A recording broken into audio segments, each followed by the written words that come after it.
Lila was weaving through the mass of people on Market Street, her mind lost in a haze of daily worries, when she collided with him, a man with an unruly mop of brown hair and eyes that seemed to hold galaxies within them.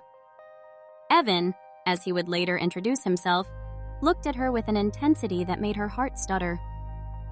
Lila, it's really you. He exclaimed, his voice a mixture of relief and urgency.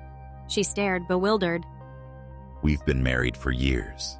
He continued, ignoring her confusion.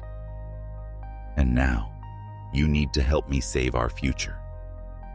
In the dim comfort of a nearby cafe, the chaos of the city seemed worlds away. Evan sat across from Lila, his hands wrapped around a steaming mug. You may not remember, he said softly. But I'm here because something catastrophic happens in a few days.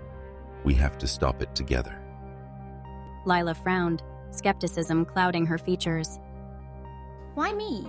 Why not just go back to our time? Because you're the only one who can change what happens.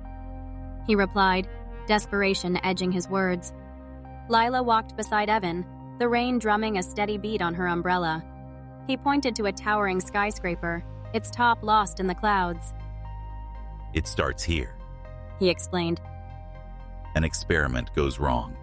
We must stop it before it begins.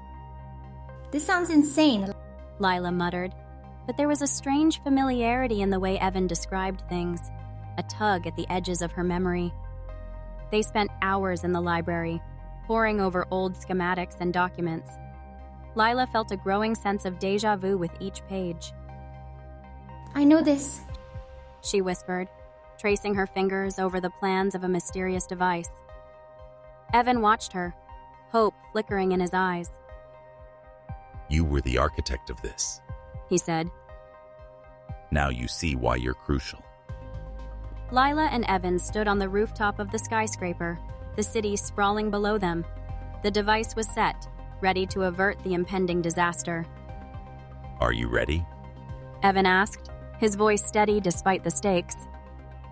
Let's do this, Lila replied, determination lighting her eyes. As the first rays of sun broke over the horizon, Lila felt a wave of relief wash over her. The future was safe, for now. Evan stood beside her, a silent promise of adventures yet to come. Thank you, he murmured, his gaze holding hers. I guess we make a good team, Lila replied, a smile tugging at her lips as the sun warmed the world around them.